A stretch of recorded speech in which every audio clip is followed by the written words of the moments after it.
तो यूपी के सीएम योगी आदित्यनाथ दिल्ली दौरे पर पहुंचे हैं। पीएम मोदी से मुलाकात कर सकते हैं और सीएम योगी की ये मुलाकात लगभग शाम को 5 बजे होगी। खबर ये भी है कि बीजेपी अध्यक्ष जेपी नड्डा से भी उनकी मुलाकात संभव है। देर रात गृहमंत्री अमित शाह से भी उनकी मुलाकात हो सकती है।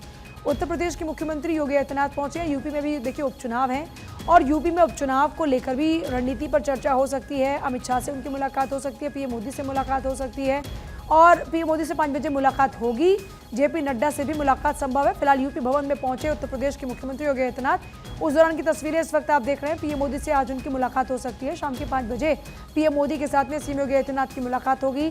और देखिए झारखंड महाराष्ट्र में विधानसभा चुनाव है। इस बीच यूपी में भी 9 विधानसभा सीटों पर उपचुनाव है और इन 9 विधानसभा सीटें 2027 का जो एक परसेप्शन है उस परसेप्शन में एक बहुत इंपॉर्टेंट रोल निभाती हुई नजर आएंगी। इसीलिए इस उपचुनाव को लेकर तैयारियां हर पार्टी की ओर से जोरों पर चल रही, क्योंकि मुख्य मुकाबला सपा वर्सेस बीजेपी होने वाला है। तो ऐसे में बीजेपी अपनी ओर से रणनीति पर लगातार काम करे। उत्तर प्रदेश के मुख्यमंत्री योगी आदित्यनाथ 2024 में जो सीटों में कमी हुई थी, जाहिर तौर पर अब एक इस तरह से माहौल बनाने की तैयारी है कि 2027 तक के लिए स्थिति अभी से बीजेपी के पक्ष में हो जाए। इस तरह का प्रयास लगातार किया जा रहा है, क्योंकि चुनाव में परसेप्शन की लड़ाई बहुत ज्यादा होती है और यूपी जो एक देश के बराबर जनसंख्या रखता है, लोकसभा हो, कॉन्स्टिट्यूएंसी या फिर विधानसभाओं की बात हो, तो एक बड़ा राज्य है। अक्षय मेरे साथ इस वक्त जुड़ रहे हैं। अक्षय, क्या जानकारी है? शाम के 5 बजे पीएम मोदी के साथ मुलाकात का वक्त था, अभी क्या अपडेट मिल रहा है? देखिए, सीएम योगी आदित्यनाथ जो उत्तर प्रदेश के मुख्यमंत्री हैं, वो प्रधानमंत्री नरेंद्र मोदी से मिलने के लिए अब यूपी सदन से रवाना हो गए हैं। खबर आ रही है कि प्रधानमंत्री नरेंद्र मोदी से कुछ देर में ही उनकी मुलाकात होगी। यूपी सदन से अभी जस्ट योगी आदित्यनाथ रवाना हुए हैं। कहा जा रहा है कि प्रधानमंत्री नरेंद्र मोदी से 3 प्रमुख मुद्दों पर चर्चा करेंगे। एक तो आने वाले समय में उपचुनाव जो उत्तर प्रदेश के लिए होना है 9 सीटों पर, उसके लिए चर्चा करेंगे। इसके अलावा कुंभ, प्रयागराज में जो कुंभ होना है, महाकुंभ में जिस तरह से लोगो लॉन्च किया गया था, लोगो भेंट करेंगे प्रधानमंत्री नरेंद्र मोदी को और किस तरह से तैयारियां चल रही हैं उसके बारे में जानकारी प्रधानमंत्री नरेंद्र मोदी को देंगे, क्योंकि केंद्र सरकार की तमाम योजनाओं को भी वहां पर परिलक्षित किया जाना है। इसके अलावा किस तरह से उत्तर प्रदेश में प्रयागराज में किस तरह से कुंभ को बेहतरीन तरीके से किया जा सकता है, उसके बारे में भी चर्चा आ रही है। इसके अलावा सबसे बड़ी बात जो कही जा रही है कि उपचुनाव के अलावा, कुंभ के अलावा जिस तरह से सरकार काम कर रही है उसके बारे में भी चर्चा कर सकते हैं। कुछ दिनों बाद राष्ट्रीय अध्यक्ष का चुनाव भी होना है। उससे पहले प्रदेश कार्यकारिणी का गठन होना है और प्रदेश में चुनाव होने हैं। उसको लेकर के किस तरह से प्रदेश अध्यक्ष बदलना है उसके बारे में भी चर्चा की जा सकती है, क्योंकि कई नेता इसमें ये माना जा रहा है कि महत्वपूर्ण रहे हैं जिसको कि पदभार दिया जा सकता है, तो उसके बारे में भी चर्चा नरेंद्र मोदी से कर सकते हैं।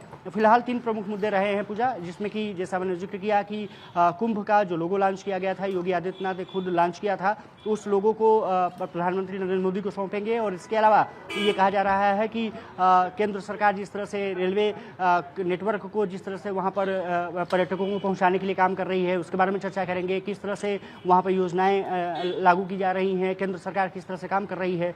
इसके अलावा राज्य सरकार ने क्या क्या वहाँ पर काम किए हैं, सड़क सुदृढ़ीकरण किस तरह से हुआ है, किस तरह से लोगों को वहाँ पर जो इकट्ठा होंगे, क्योंकि करोड़ों में लोग वहाँ पर पहुँचेंगे, किस तरह से उनको वहाँ पर रखना है, किस तरह से उनको समायोजित करना है, किस तरह से दर्शन सुलभ हो सके, क्योंकि शाही स्नान होने हैं। तो कई जगहों पर ये खबर आ रही है कि जो अखाड़े हैं वो वहाँ पर शाही स्नान करते हैं, उसके लिए किस तरह से व्यवस्था की जा रही है उसके बारे में चर्चा कर सकते हैं। और उत्तर प्रदेश का चुनाव जो उपचुनाव है वो काफ़ी महत्वपूर्ण होने जा रहा है। 9 सीटों पर उपचुनाव होना है, किस तरह से तैयारियाँ प्रदेश बीजेपी ने की हैं और किस तरह से वहाँ पर योगी आदित्यनाथ उसको मॉनिटर कर रहे हैं, उस पर भी चर्चा करेंगे। और साथ ही साथ जो राष्ट्रीय अध्यक्ष का चुनाव है उसके बाद पहले जो प्रदेश अध्यक्षों के चुनाव होने हैं, कार्यकारिणी किस तरह से बननी है उसके बारे में भी विस्तार से चर्चा कर सकते हैं। प्रधानमंत्री नरेंद्र मोदी से मुलाकात के बाद ये कहा जा रहा है कि बीजेपी के राष्ट्रीय अध्यक्ष जेपी नड्डा और केंद्रीय गृह मंत्री अमित शाह से भी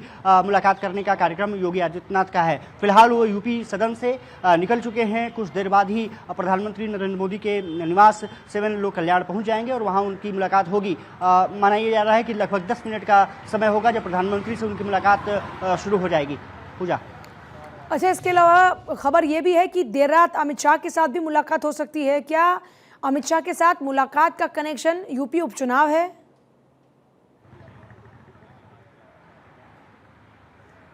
बिल्कुल, जेपी नड्डा और अमित शाह से मुलाकात का सबसे बड़ा जो एजेंडा रहेगा, एक तो वो लोगो देंगे, जैसे हमने जिक्र किया कि प्रयागराज में कुंभ बहुत महत्वपूर्ण हो जाता है, उसको लोगो देंगे, लेकिन उपचुनाव काफ़ी महत्वपूर्ण हो जाता है और 9 सीटों पर चुनाव होने हैं और 9 सीटों पर किस तरह से बीजेपी प्लानिंग कर रही है उसके बारे में चर्चा करेंगे और संगठन चुनावों को लेकर के भी वो जानकारी देंगे। कुछ नाम सामने आ रहे हैं जिसको कि प्रदेश अध्यक्ष बनाया जाना है, क्योंकि भूपेंद्र चौधरी का कार्यकाल खत्म हो रहा है। कभी भी उनको ये कहा जा रहा है कि जब तक चुनाव नहीं हो जाता तब तक वो प्रदेश अध्यक्ष हैं, उसके बाद किसी दूसरे को प्रदेश अध्यक्ष बनाना है। तो कई नाम इस समय चर्चा में हैं, जिसमें कि एक सांसद रहे हैं, कुछ दिन पहले अयोध्या वो गए थे, उनका बाबूराम निषाद, उनका भी नाम सामने आ रहा है। इसके अलावा ये भी कहा जा रहा है कि सवर्ण बिरादरी से भी नाम ढूंढे जा रहे हैं। तो कई नामों को लेकर के इस बार चर्चा की जा सकती है और प्रदेश अध्यक्ष का जो चुनाव होगा वो भी काफ़ी महत्वपूर्ण होने जा रहा है, तो उसके बारे में भी चर्चा कर सकते हैं। जी।